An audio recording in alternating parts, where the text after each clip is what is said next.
अस्सलाम वालेकुम नाज़रीन। पाकिस्तान में बहुत सारे ऐसे लोग हैं जो मुल्क की भी खिदमत कर रहे हैं, लोगों की भी खिदमत कर रहे हैं, इंसानियत की भी खिदमत कर रहे हैं और अरसा दराज से कर रहे हैं और हुनरमंद भी हैं। अल्लाह ताला ने उनको बहुत सारी अनामात से नवाजा है। आज हमारे साथ बहुत ही प्यारी शख्सियत हैं जो खिदमत खलक भी कर रहे हैं। इस उम्र में आके भी, ज़्यादा उम्र हो चुकी है, इसके बावजूद भी उनके अंदर जो जज्बा है खिदमत खलक का वो हमेशा उजागर रहता है। उन्होंने देहात में रह के, दुखी देहाती जो उनसे होते हैं, सारे जानते हैं कि हमारे मुल्क के जो गांव होते हैं, कस्बा होते हैं या देहात होते हैं, उनमें वो सहूलियात नहीं, लेकिन ये कोशिश करते हैं कि पाकिस्तानी के हर शहरी को जो बुनियादी ज़रूरियात हैं वो मिलें। हम चलते हैं उनके पास और उनसे हाल अहवाल पूछते हैं। जी, की हाल जे तुहाडा? ठीक ठाक जे?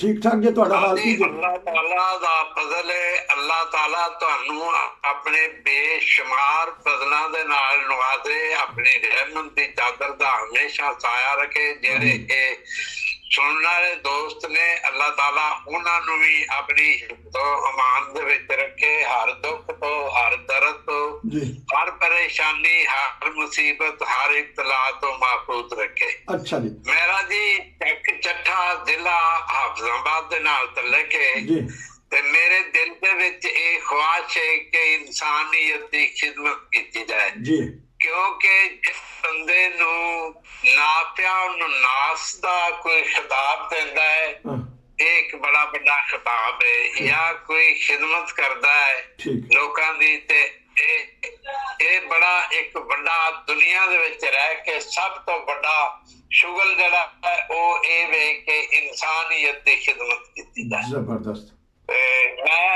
मैं फादिल तेबा जी, मैं अपने इस तिब दे कम नू भी अपने मफाद वास्ते या कमाई वास्ते नहीं रखा, इंसानियत की खिदमत वास्ते। मेरे दो बेटे भी फादिल तिब ने। मेरी मतलब मेरे वालिद साहब भी जड़े सन वो भी फादिल तिब सन। मेरा एक भाई है वो भी फादिल तिब है। मेरा दो भतीजे फादिल तिब ने। उन्हां दे को दो बेटे ने, दो बेटे ने, ये डॉक्टर ने BPS। अच्छा। ते मेरी रूह दी गज़ा ये वे कि मैं पाकिस्तान दी खिदमत करा। मैं पाकिस्तान तो बाहर भी जा सकदा सा, मैनूं मौके भी मिले ने, लेकिन मैं अपने देश की मिट्टी दे नाल बहुत मैनूं अकीदत है। जबरदस्त। ते मैं छोटे छोटे आर्टिकल जंग अखबार दे विच लिखे ने ते मतलब उन्हां नूं फिर मैं इकट्ठा करके ते अपनी एक किताब बना दी हुई है। उहदा नाम है सोच। अच्छा। तामीरे वतन दे। अच्छा। मैं 4 दफा मैं इंग्लैंड गया वां। वाह। लेकिन मैं 20 दिन तो ज्यादा उत्थे नहीं रह दरिया। अच्छा। किसी बंदे दा कोई बिल सही कराने वाला होवे या किसी दे बिल दे विच कोई पैसे घट होण, या कोई माड़ा बंदा होवे ओंदे साइकिल नूं ताला ना होवे वो मैं लवा देना, किसी दे किराए दे विचों कोई पैसे थोड़े बारे घट होण ते मैं हसबे तौफीक वो मतलब दे देना। हर उस बंदे नूं जेड़ा अपने आप नूं मुश्किल समझदा है वो कोई भी इंसान है, किसी भी किसे दा है, किसी भी कौम दा है, किसी भी रंग दा है, मेरा दिल करदा नहीं। अच्छा जी। अच्छा, मैं एक सवाल कर लवां? हाँ जी। अच्छा दसो, तुसी माशाअल्लाह हकीमां दा खानदान, तुहाडे वालिद साहब भी हकीम, तुसी भी हकीम, ते फाजल हकीम कहंदे किनू ने, ताकि जेड़े मेरे वरे नूं नहीं पता वो उन्हां नूं पता लग जाए कि फाजल हकीम किनू कहंदे ने, की उन्हें डिग्रियां पास कीती हुंदियां? फादर हकीम वो एक जरा 4 साल तिबिया कॉलेज दे विच रेगुलर पढ़ के ते सनद हासिल करे। एक अगे हुंदे सन सुने सुनाए हकीम नुस्खे आ गए तो लोकां नूं मतलब दे ले।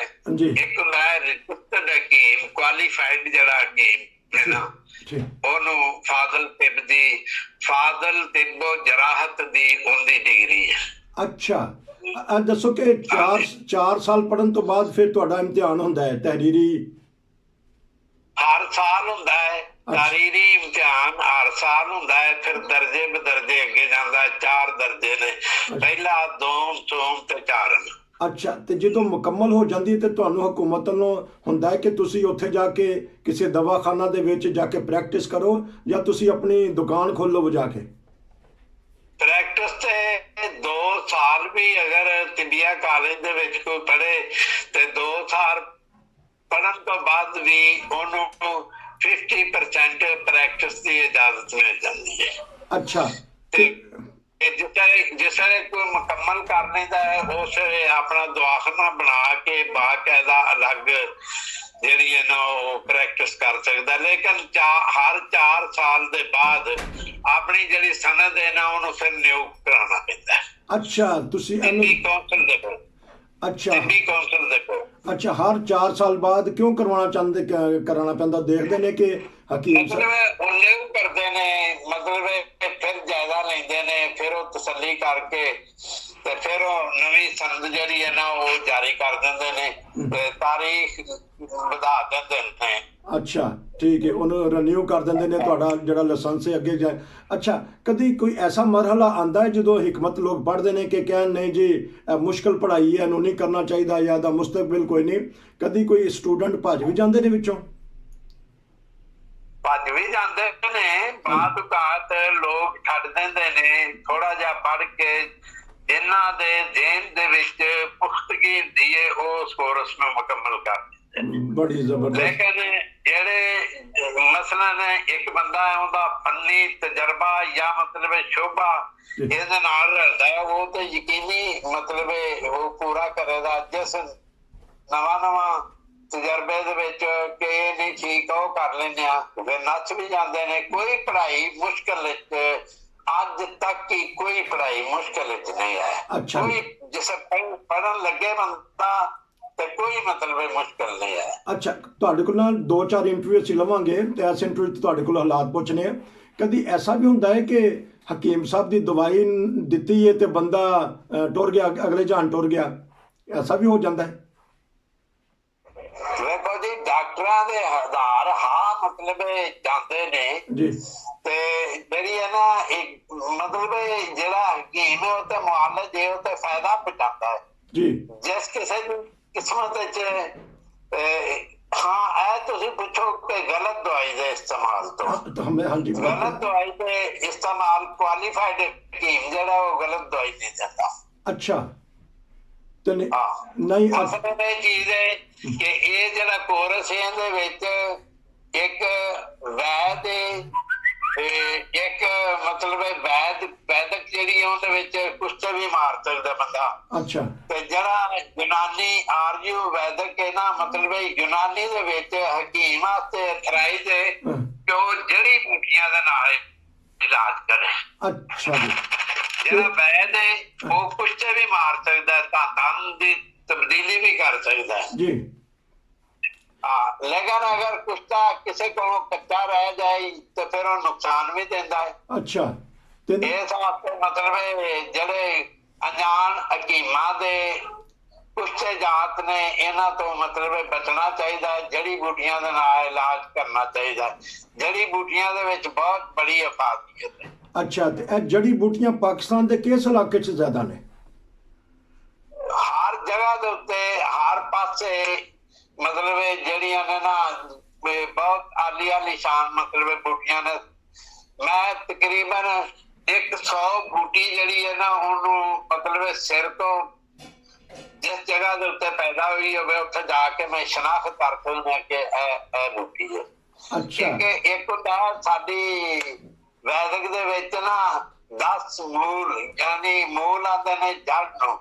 10 ਕਿਸਮ ਦੀਆਂ ਬੂਟੀਆਂ ਐਸੀਆਂ ਨੇ ਜਿਨ੍ਹਾਂ ਇੱਕ ਕੁਆਰਗੰਦਲ ਹੈ, ਜਿਨ੍ਹਾਂ ਦੇ ਵਿੱਚ ਪਕੜਾ ਹੈ, ਜਿਨ੍ਹਾਂ ਦੇ ਵਿੱਚ ਇਟਸਿਟ ਮਤਲਬ ਉਹ ਲੋਕ ਉਹਨਾਂ ਦੇ ਨਾਲ ਅਫਾਦੀਅਤ ਹਾਸਲ ਅਗਰ ਕਰਨੀ ਹੈ ਨਾ ਤੇ ਜੜੀ ਬੂਟੀਆਂ ਦੇ ਨਾਲ ਇਲਾਜ ਕੀਤਾ ਜਾਏ ਉਹ ਬੇਜ਼ਰ, ਉਹਦਾ ਨੁਕਸਾਨ ਕੋਈ ਨਹੀਂ। ਸਾਡੇ ਜਿਸਮ ਦੇ ਵਿੱਚ ਪਹਿਲੇ ਤੋਂ ਹੀ ਮਾਦੇ ਜਿਹੜੇ ਨੇ ਨਾ ਉਹ ਉਸ ਬੂਟੀ ਦੇ ਮੌਜੂਦ ਹੁੰਦੇ ਨੇ। ਅੱਛਾ, ਤੇ ਪਾਕਿਸਤਾਨ ਦੇ ਕਿਹੜੇ ਕਿਹੜੇ ਇਲਾਕੇ 'ਚ ਗਏ ਜੇ? ਕਿੰਨੇ ਕੁ ਸਫ਼ਰ ਕੀਤਾ ਹੈ ਇਹਦੀ ਖਾਤਰ ਤੁਸੀਂ, ਆਪਣੇ ਪੇਸ਼ੇ ਦੀ ਖਾਤਰ, ਜੜੀ ਬੂਟੀਆਂ ਵਾਸਤੇ? ਮੈਂ ਜਿਸ ਜਗ੍ਹਾ ਦੇ ਉੱਤੇ ਪਿੱਛੇ ਆਪਣਾ ਬਚਪਨ ਗੁਜ਼ਾਰਿਆ, ਅਜ਼ੀਜ਼ ਦਵਾਖਾਨਾ ਰਜਿਸਟਰਡ ਮੇਰਾ ਚੱਕ ਚੱਠੇ ਸੀ। ਅੱਛਾ। ਚੱਕ ਚੱਠਾ ਆਬਾਦ ਦੀ ਕਮੇਟੀ ਦੇ ਵਿੱਚ। ਇੱਥੇ ਨਹਿਰਾਂ ਬਹੁਤ ਸਾਰੀਆਂ ਨੇ ਚੱਕ ਚੱਠੇ ਦੇ ਵਿੱਚ, ਜਿਹੜੀ ਇੱਕ ਕਾਦਰਾਬਾਦ ਤੋਂ ਨਹਿਰ ਨਿਕਲ ਕੇ ਤੇ ਹੈਡ ਬਲੋਕਾਂ ਤੇ ਜਾਂਦੀ ਹੈ, ਉਹਨੂੰ ਆਂਦੇ ਨੇ QB ਲਿੰਕ। ਇੱਕ ਉਹ ਨਹਿਰ ਹੈ ਜਿਹੜੀ ਹੈਡ ਖਾਨਕਿਆਂ ਤੋਂ ਨਿਕਲ ਕੇ ਤੇ ਸਾਡੇ ਸਾਗਰ ਦੇ ਵਿੱਚ ਆ ਕੇ ਤੇ ਉਹ ਦੋ ਹੋ ਜਾਂਦੀਆਂ ਨੇ। ਤੇ ਜਿਹੜੀ ਕਾਦਰਾਬਾਦ ਤੋਂ ਨਿਕਲਦੀ ਹੈ ਉਹ ਥੱਲਿਓਂ ਲੱਗਦੀ ਹੈ, ਤੇ ਜਿਹੜੀ ਖਾਨਕਿਆਂ ਇਹ ਉੱਤੋਂ ਲੱਗਦੀ ਹੈ, ਉਹਨੂੰ ਆਂਦੇ ਨੇ ਲੋਅਰ ਚਨਾਬ। ਠੀਕ। ਤੇ ਨਹੀਂ ਸਾਗਰ ਪਿੰਡ ਉੱਥੇ ਮਤਲਬ ਸਾਡਾ ਰਕਬਾ ਵੀ ਸੀ। ਠੀਕ। ਉੱਥੇ ਇੱਕ ਹੇਠੋਂ ਲੱਗਦੀ ਹੈ ਤੇ ਇੱਕ ਉੱਤੋਂ ਲੱਗਦੀ ਹੈ। ਅੱਛਾ। ਇੱਥੇ ਨਹਿਰ ਦੇ ਵਿੱਚ 1965 ਦੇ ਵਿੱਚ ਜਦੋਂ ਜੰਗ ਹੋਈ ਹੈ, ਉਦੋਂ ਇਹ NK ਕੰਪਨੀ ਸੀ ਇੱਕ ਅਮਰੀਕਾ ਦੀ, ਉਸ ਇਸ ਨਹਿਰ ਦੀ ਖੁਦਾਈ ਕੀਤੀ ਸੀ। ਤੇ ਉਹ ਜਿਹੜੀ ਮਿੱਟੀ ਬਾਹਰ ਨਿਕਲੀ ਹੈ ਨਾ, ਉਹਨਾਂ ਟਿੱਡਿਆਂ ਦੇ ਉੱਤੇ ਬੜੀਆਂ ਮੁਖਤਲਿਫ ਕਿਸਮ ਦੀਆਂ ਬੂਟੀਆਂ ਨੇ। ਅੱਛਾ। ਮਤਲਬ ਇੱਕ ਬੂਟੀ ਹੈ ਗੋਰਖਪਾਨ, ਉਹ ਜਿਗਰ ਵਾਸਤੇ ਬੜੀ ਆਲਾ ਤਰੀਨ ਚੀਜ਼ ਹੈ ਗੋਰਖਪਾਨ। ਅੱਛਾ। ਉਹ ਉੱਥੇ ਵਾਪਰ। ਠੀਕ। ਤੇ ਅੱਛਾ ਅੱਛਾ, ਇਹ ਮੈਨੂੰ ਦੱਸੋ ਕਿ ਅੱਛਾ, ਕਿਉਂਕਿ ਸਾਡੇ ਕੋਲ ਵਕਤ ਥੋੜਾ ਰਹਿ ਗਿਆ, ਆਖਰ ਤੇ ਇਹ ਦੱਸੋ ਕਿ ਜੇ ਕੋਈ ਸਾਡੇ ਨਾਜ਼ਰੀਨ ਪੂਰੀ ਦੁਨੀਆ 'ਚ ਤੁਹਾਡਾ ਪ੍ਰੋਗਰਾਮ ਦੇਖਦੇ ਪਏ ਨੇ, ਤੇ ਜੇ ਉਹਨਾਂ ਨੂੰ ਜ਼ਰੂਰਤ ਪੈਂਦੀ ਹੈ ਕਿਸੇ ਨੁਸਖੇ ਦੀ, ਕਿਸੇ ਮਸ਼ਵਰੇ ਦੀ, ਉਹਨਾਂ ਨੂੰ ਅਸੀਂ ਤੁਹਾਡਾ ਨੰਬਰ ਦੇ ਦਈਏ, ਜਾਂ ਕੀ ਉਹਦੇ ਨਾਲ ਤੁਸੀਂ ਰਹਿਨੁਮਾਈ ਲੋਕਾਂ ਦੀ ਕਰ ਸਕਦੇ? ਕਿਉਂਕਿ ਤੁਸੀਂ ਦੱਸਿਆ ਹੈ ਕਿ ਤੁਸੀਂ ਖਿਦਮਤ ਖਲਕ ਬੜੀ ਕਰਦੇ ਜੇ। ਮੈਂ ਜਿਹੜਾ ਕੋਈ ਬੰਦਾ ਦੇਸੀ ਇੱਕ ਮੰਦੇ ਬਾਰੇ ਦੇ ਵਿੱਚ ਕੋਈ ਗੱਲ ਪੁੱਛਣਾ ਚਾਹੇ ਤੇ ਜੋ ਮੇਰੀ ਮਾਲੂਮਾਤ ਹੈ ਉਹਦੇ ਵਿੱਚ ਮੈਂ ਪਰਹੇਜ਼ ਨਹੀਂ ਕਰਾਂਦਾ, ਮੈਂ ਦੱਸਾਂ ਦਾ ਕੋਈ ਚੀਜ਼ ਮੈਂ ਲੁਕਾਉਂਦਾ ਨਹੀਂ। ਮੈਂ ਅੱਜ ਤੱਕ ਆਪਣੇ ਬਾਪ ਦਾਦੇ ਦੇ ਜਿਹੜੇ ਨੁਸਖੇ ਨੇ ਉਹ ਖੁਦਾ ਦੀ ਮਖਲੂਕ ਮੈਂ ਨਹੀਂ ਲੁਕਾਏ। ਮੇਰੀ ਇੱਕ ਬਿਆਦ ਵੀ ਹੈ, ਇੱਕ ਮੈਂ ਬਿਆਦ ਵੀ ਨੁਸਖਿਆਂ ਦੀ ਕਿਤਾਬ ਲਿਖੀ ਹੈ, ਬਿਆਦ। ਅੱਛਾ। ਤੇ ਉਹ ਕਿਤਾਬ ਇੱਕ ਮੇਰੀ ਕਿਤਾਬ ਹੈ, ਉਹਦਾ ਨਾਮ ਹੈ ਸੋਚ। ਅੱਛਾ। ਉਹ ਤਾਮੀਰੇ ਵਤਨ। ਅੱਛਾ, ਕਿਉਂਕਿ ਤੁਹਾਡੇ ਕੋਲ ਪੁੱਛਾਂਗੇ ਅਗਲੀ ਇੰਟਰਵਿਊ ਦੇ ਵਿੱਚ ਕਿ ਤਾਮੀਰੇ ਵਤਨ ਦਾ ਤੁਸੀਂ ਕਿਸ ਤਰ੍ਹਾਂ ਖਿਦਮਤ ਕੀਤੀ। ਅੱਛਾ, ਇਹ ਦੱਸੋ ਕਿ ਬਾਜ਼ ਲੋਕ ਜਿਹੜੇ ਹਕੀਮਾਂ ਕੋਲ ਜਾਂਦੇ ਡਰਦੇ ਨੇ, ਤੇ ਉਹਨਾਂ ਦੇ ਤੁਸੀਂ ਡਰ ਕਿਸ ਤਰ੍ਹਾਂ ਦੂਰ ਕਰ ਸਕਦੇ ਜੇ? ਉਹ ਕਹਿੰਦੇ ਨੇ ਨਹੀਂ, ਨੀਮ ਹਕੀਮ ਜਿਹੜੇ ਨਾ ਉਹ ਬਾਜ਼ ਵਾਰ ਖਤਰਨਾਕ ਬਣ ਜਾਂਦੇ ਨੇ। ਬਸ ਨੀਮ ਲਫ਼ਜ਼ ਜਿਹੜਾ ਇਸ ਚੀਜ਼ ਦੀ ਇਕਾਸੀ ਕਰਦਾ, ਨੀਮ ਉੱਥੇ ਬੋਲਿਆ ਜਾਂਦਾ ਜਿੱਥੇ ਅੱਧਾ ਹੋਵੇ। ਅੱਛਾ। ਯਾਨੀ ਅੱਧਾ ਜਿਸ ਵੇਲੇ ਹੋਵੇ ਦਾ ਨੀਮ। ਅੱਛਾ। ਨੀਮ ਦਾ ਲਫ਼ਜ਼ ਜਿਹੜਾ ਇਸ ਚੀਜ਼ ਦੀ ਇਕਾਸੀ ਕਰਦਾ ਕਿ ਅੱਧਾ ਹੈ, ਮੁਕੰਮਲ ਨਹੀਂ। ਠੀਕ। ਜਿਹੜਾ ਹਕੀਮ ਹੋਵੇ, ਜਿਹੜਾ ਗੌਰਮੈਂਟ ਦੇ ਮੁਸਤਨਦ ਅਦਾਰਿਆਂ ਦੇ ਵਿੱਚੋਂ ਤਾਲੀਮ ਹਾਸਲ ਕਰਕੇ ਆਵੇ, ਉਹ ਇਨਸ਼ਾਅੱਲਾ ਉਹਨੂੰ ਗੌਰਮੈਂਟ ਕੁਆਲੀਫਾਈਡ ਦੀ ਮਤਲਬ ਸਨਦ ਦੇ। ਅੱਛਾ। ਤੁਸੀਂ ਉਹਦੇ ਕੋਲੋਂ ਬਹੁਤ ਘੱਟ ਖਤਰਾ ਹੈ। ਜਿਵੇਂ ਕੋਈ ਥੋੜੀ ਜਿਹੀ ਹੋਮਿਓਪੈਥਿਕ ਨੂੰ ਜਾਣਦਾ ਹੈ, ਕੋਈ ਜਨਾਨੀ ਨੂੰ ਥੋੜਾ ਬਾਦਾ ਜਾਣਦਾ ਹੈ, ਕੋਈ ਐਲੋਪੈਥਿਕ ਨੂੰ ਜਾਣਦਾ ਹੈ, ਕੋਈ ਤਵੀਤ ਧਾਗੇ ਨੂੰ ਜਾਣਦਾ, ਉਹ ਫਿਰ ਮਿਕਸਰ ਜਿਹਾ ਹੋ ਜਾਂਦਾ ਹੈ। ਉਹਨਾਂ ਕੋਲੋਂ ਤੇ ਇਮਕਾਨ ਹੋ ਸਕਦਾ ਹੈ, ਲੇਕਿਨ ਜਿਹੜੀ ਹਿਕਮਤ ਹੈ ਇਹ ਇੱਕ ਸੋਨੇ ਵਰਗੀ ਚੀਜ਼ ਹੈ। ਜਿੰਨੀਆਂ ਵੀ ਅੱਜ ਤੱਕ ਇਲੈਕਟ੍ਰੋਪੈਥੀ ਹੈ, ਹੋਮਿਓਪੈਥਿਕ ਹੈ, ਮਿਸਮਰਿਜ਼ਮ ਹੈ, ਜਾਂ ਮਤਲਬ ਹੋਮਿਓਪੈਥੀ, ਜਿੰਨੀਆਂ ਵੀ ਹੈ, ਇਹਨਾਂ ਦੀ ਇਬਤਦਾ ਜਿਹੜੀ ਹੈ ਤਿੱਬ ਯੂਨਾਨੀ ਤੋਂ। ਠੀਕ। ਅੱਛਾ, ਆਖਰ ਤੇ ਕੋਈ ਐਸਾ ਨੁਸਖਾ ਤੁਸੀਂ ਦੁਨੀਆ 'ਚ ਆਜ਼ਾਦ ਕੀਤਾ ਹੋਵੇ ਕਿ ਲੋਕਾਂ ਨੇ ਉਹਦੇ ਤੋਂ ਬਹੁਤ ਫਾਇਦਾ ਉਠਾਇਆ ਹੋਵੇ, ਜਾਂ ਸਾਡੀ ਖਵਾਤੀਨ ਨੇ, ਜਾਂ ਸਾਡੀ ਮਾਵਾਂ ਭੈਣਾਂ ਨੇ, ਜਾਂ ਉਹ ਬੇਔਲਾਦਾਂ ਨੇ, ਜਾਂ ਕੋਈ ਐਸਾ ਨੁਸਖਾ ਜਿਹੜਾ ਤੁਹਾਡਾ ਉਹਨੂੰ ਕਹਿੰਦੇ ਨੇ ਕਿ ਇਹ ਹੱਥ ਦੇ ਵਿੱਚ ਐਸਾ ਨੁਸਖਾ ਹੈ ਕਿ ਇਹਨਾਂ ਕੇ ਹਕੀਮ ਸਾਹਿਬ ਕੋਲ ਹੀ ਕੋਈ ਐਸਾ ਨੁਸਖਾ ਦੱਸ ਸਕਦੇ ਨੇ? ਮੇਰਾ ਨਾਮ ਹੈ ਹਕੀਮ ਮੁਨੱਵਰ ਅਹਿਮਦ ਅਜ਼ੀਜ਼। ਅੱਛਾ। ਚੱਕ ਚੱਠੇ ਦਾ ਮੈਂ ਰਹਿਣ ਵਾਲਾ। ਚੱਕ ਚੱਠਾ ਹਫਜ਼ਾਬਾਦ ਦੀ ਹਦੂਦ ਕਮੇਟੀ ਤੇ ਸਾਡੀ ਇੱਕ ਗੋਲੀਆਂ ਸਨ, ਉਹਨਾਂ ਦਾ ਨਾਮ ਸੀ ਰੀ ਸ਼ਿਕਨ ਗੋਲੀਆਂ। ਅੱਛਾ। ਉਹ ਗੋਲੀਆਂ ਜਿਹੜੀਆਂ ਨੇ ਪਾਕਿਸਤਾਨ ਦੇ ਹਰ ਹਿੱਸੇ ਦੇ ਵਿੱਚ ਜਾਂਦੀਆਂ ਸਨ। ਅੱਛਾ। ਸਿੱਖ ਬਰਾਦਰੀ ਦੇ ਲੋਕ ਬਹੁਤ ਮਤਲਬ ਮੇਰੇ ਕੋਲ ਲੈ ਕੇ ਤੇ ਵਰਤ ਸਨ, ਮਤਲਬ ਸਿੱਖ ਬਰਾਦਰੀ ਦੇ ਨਨਕਾਣੇ ਦੇ ਵਿੱਚ ਵੀ ਮੇਰੀਆਂ ਮਤਲਬ ਕਾਫੀ ਚੀਜ਼ਾਂ ਜਾਂਦੀਆਂ ਸਨ। ਮੇਰੇ 2 ਬੱਚੇ ਜਿਹੜੇ ਨੇ ਨਾ ਉਹ ਫਾਜ਼ਲ ਤੇ ਇਬਨ, ਇੱਕ ਜਿਹੜਾ ਉਹ ਇਸ ਵੇਲੇ ਕੈਨੇਡਾ ਚ ਤੇ ਜਰਮਨੀ ਚ। ਲੋ ਜੀ ਇੱਥੇ ਦੀ ਹਿਕਮਤ ਤੁਹਾਡੀ, ਜਰਮਨੀ ਵੀ ਆ ਗਈ, ਕੈਨੇਡਾ ਵੀ ਆ ਗਈ। ਇਹ ਜਿਹੜੀ ਇਹਦੇ ਨਾਲ ਕੀ ਇਲਾਜ ਹੁੰਦਾ ਸੀ? ਜਿਹੜੀ ਤੁਸੀਂ ਗੋਲੀਆਂ ਆਜ਼ਾਦ ਕੀਤੀਆਂ ਸਾਡੇ ਸਿੱਖ ਭਾਈਆਂ ਨੇ ਵੀ ਖਾਧੀਆਂ, ਕੀ ਹੁੰਦਾ ਸੀ ਇਹਦੇ ਨਾਲ? ਇਹਦੇ ਨਾਲ ਪੇਟ ਦੀ ਰੀਹ ਵਾਸਤੇ, ਗੈਸ ਵਾਸਤੇ, ਕਬਜ਼ ਵਾਸਤੇ, ਮਤਲਬ ਇੱਕ 101 ਬਿਮਾਰੀ ਦਾ ਇਲਾਜ। ਜ਼ਬਰਦਸਤ ਤੁਸੀਂ ਗੱਲ ਦੱਸਤੀ, ਤੁਹਾਡੇ ਨਾਲ ਪ੍ਰੋਗਰਾਮ ਹੋਰ ਵੀ ਕਰਾਂਗੇ। ਤੁਸੀਂ ਇੱਕ ਐਸੀ ਗੋਲੀ ਆਜ਼ਾਦ ਕੀਤੀ ਹੈ, ਉਹਨੂੰ ਰੀ ਸ਼ਿਕਨ ਕਹਿੰਦੇ ਨੇ, ਜਿਹੜੀ 101 ਬਿਮਾਰੀ ਦਾ ਇਲਾਜ ਹੈ। ਹਕੀਮ ਸਾਹਿਬ ਤੁਹਾਡਾ ਬਹੁਤ ਸ਼ੁਕਰੀਆ। ਅਸੀਂ ਇਨਸ਼ਾਅੱਲਾ ਤੁਹਾਡੇ ਨਾਲ ਫਿਰ ਰਾਬਤਾ ਕਰਾਂਗੇ। ਔਰ ਲੋਕਾਂ ਦੇ ਕੋਈ ਸਵਾਲ ਆਏ ਤੇ ਤੁਹਾਨੂੰ ਕਿਸ ਟਾਈਮ ਲੋਕੀ ਟੈਲੀਫੋਨ ਜਾਂ WhatsApp ਕਰ ਸਕਦੇ ਨੇ? ਤੁਹਾਡੇ ਟਾਈਮਿੰਗ ਕੀ ਹੁੰਦੇ ਨੇ? ਤਾਂ ਕਿ ਬਾਜ਼ ਦਫਾ ਦੂਸਰੇ ਮੁਲਕਾਂ ਦੇ ਹੋਰ ਟਾਈਮ ਨੇ, ਪਾਕਿਸਤਾਨ ਦਾ ਹੋਰ ਟਾਈਮ ਹੈ, ਬਿਹਤਰ ਟਾਈਮ ਕਿਹੜਾ ਤੁਹਾਡਾ ਜਿਹੜਾ ਹੁੰਦਾ ਹੈ? ਮੈਨੂੰ ਜਿਸ ਟਾਈਮ ਵੀ ਤੁਸੀਂ ਮਤਲਬ ਕਰੋ, ਮੈਂ ਕਿਸੇ ਦੇ ਖਿਲਾਫ ਗੱਲ ਨਹੀਂ ਕਦੀ ਕੀਤੀ। ਇਹ ਮੇਰਾ ਮਿਸ਼ਨ ਹੈ, ਮੈਂ ਲੋਕਾਂ ਦੇ ਹੱਕ ਵਿੱਚ ਤੇ ਫਾਇਦੇ ਦੀ ਗੱਲ ਕਰਦਾ। ਜ਼ਬਰਦਸਤ। ਜਿਸ ਤੁਹਾਡਾ ਦਿਲ ਕਰੇ ਉਸ ਤੁਸੀਂ ਮੇਰੇ ਕੋਲ ਗੱਲ ਕਰੋ। ਹਾਂ, ਲੇਕਿਨ ਲੋਕਾਂ ਨੇ ਕਰਨੀ ਹੈ। ਮੈਂ ਤੇ ਅੱਲਾਹ ਤਾਲਾ ਬਚਾਈ ਰੱਖੇ, ਜੇ ਜ਼ਰੂਰਤ ਪਈ ਤੇ ਕਰਾਂਗੇ। ਲੇਕਿਨ ਜਿਹੜੀ ਲੋਕਾਂ ਨੂੰ ਅੱਜ ਕੱਲ੍ਹ ਦੱਸ ਦਿੱਤਾ ਕਿ ਜਿਹੜੀ ਗੈਸ ਦੀ ਬਿਮਾਰੀ ਹੈ, ਰੀ ਸ਼ਿਕਨ ਗੋਲੀਆਂ ਨੇ, ਉਹ ਹਜੇ ਵੀ ਬਣਾਉਂਦੇ ਜੇ ਕਿ ਬਸ ਉਹਦੀ ਖਤਮ ਹੋ ਗਈ ਸਿਸਟਮ? ਨਹੀਂ, ਗੋਲੀ ਮੈਂ ਤੇ ਹੁਣ ਹਿੰਮਤ ਨਹੀਂ ਰੱਖਦਾ। ਇੱਕ ਮੇਰਾ ਬੇਟਾ ਅਮਰੀਕਾ ਚ, ਇੱਕ ਕੈਨੇਡਾ ਚ, 2-3 ਜਰਮਨੀ ਚ ਨੇ। ਮੈਂ ਮਤਲਬ ਕਰਨ ਜੋਗਾ ਨਹੀਂ ਰਿਹਾ। ਮੈਂ ਨੁਸਖਾ ਦੱਸ ਸਕਦਾ ਵਾਂ, ਉਹ ਬੇਸ਼ੱਕ ਲੋਕਾਂ ਦੀ ਭਲਾਈ ਵਾਸਤੇ ਦੱਸ ਦਿਓ ਕਿ ਇਹ ਰੀ ਸ਼ਿਕਨ ਦਾ ਨੁਸਖਾ ਹੈ ਤੇ ਇਹ ਮਤਲਬ ਬਣਾ ਕੇ ਤੇ ਕੋਈ ਖਾ ਸਕਦਾ। ਚਲੋ ਜੀ, ਜ਼ਬਰਦਸਤ। ਕਿਉਂਕਿ ਅਕਸਰ ਹੀ ਲੋਕ ਇੱਥੇ ਯੂਰਪੀ ਜਿਹੜੇ ਨੇ ਸਫ਼ਰ ਕਰਦੇ ਰਹਿੰਦੇ ਨੇ, ਗੈਸ ਦਾ ਮਸਲਾ ਆ ਜਾਂਦਾ ਹੈ, ਜਾਂ ਜਹਾਜ਼ 'ਚ ਬੈਠਦੇ ਨੇ ਉਦੋਂ ਵੀ ਗੈਸ ਹੋ ਜਾਂਦੀ ਹੈ। ਅਸੀਂ ਤੁਹਾਡੇ ਕੋਲ ਅਗਲੇ ਪ੍ਰੋਗਰਾਮ 'ਚ ਇਹ ਰੀ ਸ਼ਿਕਨ ਜਿਹੜਾ ਤੁਸੀਂ ਦੱਸਿਆ ਨਾ, ਇਹ ਪਤਾ ਕਰਾਂਗੇ ਤਾਂ ਕਿ ਲੋਕਾਂ ਨੂੰ ਭਲਾਈ ਪਹੁੰਚੇ। ਤੁਹਾਡੇ ਕੋਲ ਅਗਲਾ ਪ੍ਰੋਗਰਾਮ ਅਸੀਂ ਕਰਾਂਗੇ ਤਾਮੀਰ ਪਾਕਿਸਤਾਨ ਦੇ ਵਿੱਚ। ਤੁਸੀਂ 2 ਜੰਗਾਂ ਵੀ ਦੇਖੀਆਂ ਨੇ, ਪਾਕਿਸਤਾਨ ਦੇ ਹਾਲਾਤ ਨੂੰ ਵੀ ਚੰਗੀ ਤਰ੍ਹਾਂ ਜਾਣਦੇ ਜੇ। ਚੰਗੀ ਉਮਰ ਤੁਸੀਂ ਪਾਈ ਹੈ ਮਾਸ਼ਾਅੱਲਾ। ਵੈਸੇ ਤੁਸੀਂ ਹੁਣ ਠੀਕ ਠਾਕ ਸਿਹਤਮੰਦ ਜੇ, ਵੱਡੀ ਉਮਰ 'ਚ ਵੀ ਹੁੰਦੇ ਠੀਕ ਠਾਕ ਜੇ? ਮੈਂ ਅਜੇ ਤੱਕ ਮੋਟਰਸਾਈਕਲ ਉੱਤੇ ਬਾਜ਼ਾਰ ਚੋਂ ਮਤਲਬ ਹੋ ਨਾ ਪੈਦਲ ਨਹੀਂ ਚੱਲ ਸਕਦਾ, ਤੇ ਮੋਟਰਸਾਈਕਲ ਦੇ ਕੋਲ ਮੈਂ ਪਹੁੰਚ ਜਾ ਤੇ ਫਿਰ ਮੈਂ ਚਲਾ ਕੇ ਤੇ ਮਤਲਬ ਜ਼ਬਰਦਸਤ ਲਗਾ ਫਿਰਨਾ।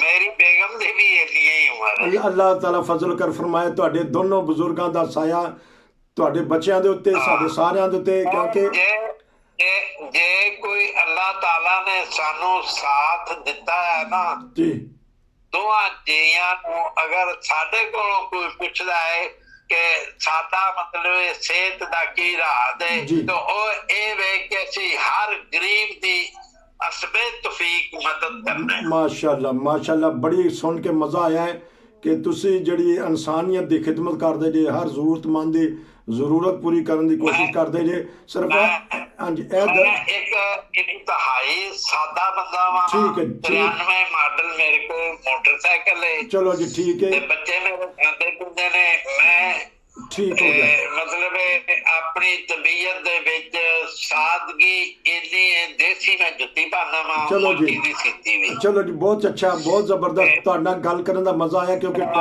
ਟਾਈਮ ਜ਼ਿਆਦਾ ਹੋ ਗਿਆ। ਬਰਗਰ ਨਹੀਂ ਖਾਦਾ, ਕਦੀ ਬਰਗਰ ਨਹੀਂ ਖਾਦਾ, ਕਦੀ ਮਤਲਬ ਸ਼ਾਰਮਾ ਵਗੈਰਾ ਮੈਂ ਨਹੀਂ ਜਾਣਦਾ। ਅਸੀਂ ਪੀਂਦੇ ਆ, ਦੁੱਧ ਪੀਂਦੇ ਆ, ਦੁੱਧ ਲੱਸੀ ਨਾਲ ਰੋਟੀ ਖਾਂਦੇ ਆ, ਅੱਲਾਹ ਨੂੰ ਯਾਦ ਕਰਨੇ ਆ, ਅੱਲਾਹ ਦੇ ਹਬੀਬ ਤੇ ਦਰੂਦ ਪੜ੍ਹਨੇ ਆ, ਮਤਲਬ ਇੱਕ ਇਨਸਾਨੀਅਤ ਦੀ ਖਿਦਮਤ ਜਿਹੜੀ ਹੈ ਨਾ, ਉਹਦੀ ਵਜ੍ਹਾ ਤੋਂ ਮੇਰੇ ਅੱਲਾਹ ਤਾਲਾ ਦੇ ਫਜ਼ਲ ਦੇ ਨਾਲ ਨਾ 5 ਬੇਟੀਆਂ ਨੇ, 5 ਬੇਟੇ ਨੇ, ਕਿਸੇ ਦੀ ਪੈਦਾਇਸ਼ ਹਸਪਤਾਲ ਵਿੱਚ ਨਹੀਂ ਹੋਈ। ਅੱਛਾ, ਚਲੋ ਇਨਸ਼ਾਅੱਲਾ ਕੋਈ ਮੇਰਾ ਬੱਚਾ ਪੂਰੀ ਤੋਂ ਫੇਲ ਨਹੀਂ ਹੋਇਆ। ਅੱਛਾ, ਅਸਲ 'ਚ ਹਕੀਮ ਸਾਹਿਬ ਮੇਰੇ ਬੱਚੇ MSc ਤੋਂ ਉੱਤੇ ਵੀ ਗਏ ਨੇ, ਮਤਲਬ PhD ਦੇ ਕਰੀਬ। ਠੀਕ ਹੋ ਗਿਆ ਹਕੀਮ ਸਾਹਿਬ, ਤੁਹਾਡਾ ਬਹੁਤ ਸ਼ੁਕਰੀਆ ਕਿਉਂਕਿ ਵਕਤ ਬਹੁਤ ਜ਼ਿਆਦਾ ਹੋ ਗਿਆ ਹੈ। ਅਗਲੇ ਅਸੀਂ ਪ੍ਰੋਗਰਾਮ ਤੁਹਾਡੇ ਨਾਲ ਹੋਰ ਗੱਲਾਂ ਕਰਾਂਗੇ। ਤੁਸੀਂ ਮਾਸ਼ਾਅੱਲਾ ਕਸਰਤ ਔਲਾਦ ਜੇ, ਅਸੀਂ ਇਹ ਵੀ ਪੁੱਛਾਂਗੇ ਕਿਉਂਕਿ ਬਹੁਤ ਸਾਰੇ ਜਿਹੜੇ ਜੋੜੇ ਨੇ ਸ਼ਾਦੀशुदा ਨੇ, ਉਹਨਾਂ ਦੇ ਔਲਾਦ ਵਗੈਰਾ ਨਹੀਂ ਹੁੰਦੀ। ਅਸੀਂ ਇਹ ਵੀ ਪੁੱਛਾਂਗੇ। ਤੁਹਾਡਾ ਬਹੁਤ ਸ਼ੁਕਰੀਆ, ਤੁਹਾਡੇ ਨਾਲ ਪ੍ਰੋਗਰਾਮ ਕਰਾਂਗੇ। नाज़रीन, ये थे हमारे साथ हकीम साहब उन्होंने बहुत अच्छी बातें बताई। अभी उनके पास बहुत सारी बातें मौजूद हैं, ये बताएंगे कि कैसे नुस्खा जात होते हैं। तामीर पाकिस्तान के लिए ये बताएंगे, खिदमत खलक के लिए बताएंगे, खिदमत इंसानियत के लिए बताएंगे। ये थे आज का इंटरव्यू, थोड़ा सा लंबा हो गया, मालूम चाहते हैं, लेकिन बताने वाले कहते हैं गुमनाम नहीं मैनू इत्थे हर बंदा जेड़ा ना जिस बंदे दा भी तुसी किसी को पूछो ते हकीम मुनव्वर दा ते ओ दसेगा। चलो जी, हकीम मुनव्वर साहब तो सारी दुनिया तुहाडा प्रोग्राम सुन लिया है, तो इंशाअल्लाह तुहाडे नाल अगले प्रोग्राम च गलबात होएगी। नसीर नूं इजाजत दिओ। अस्सलाम वालेकुम व रहमतुल्लाह। वालेकुम।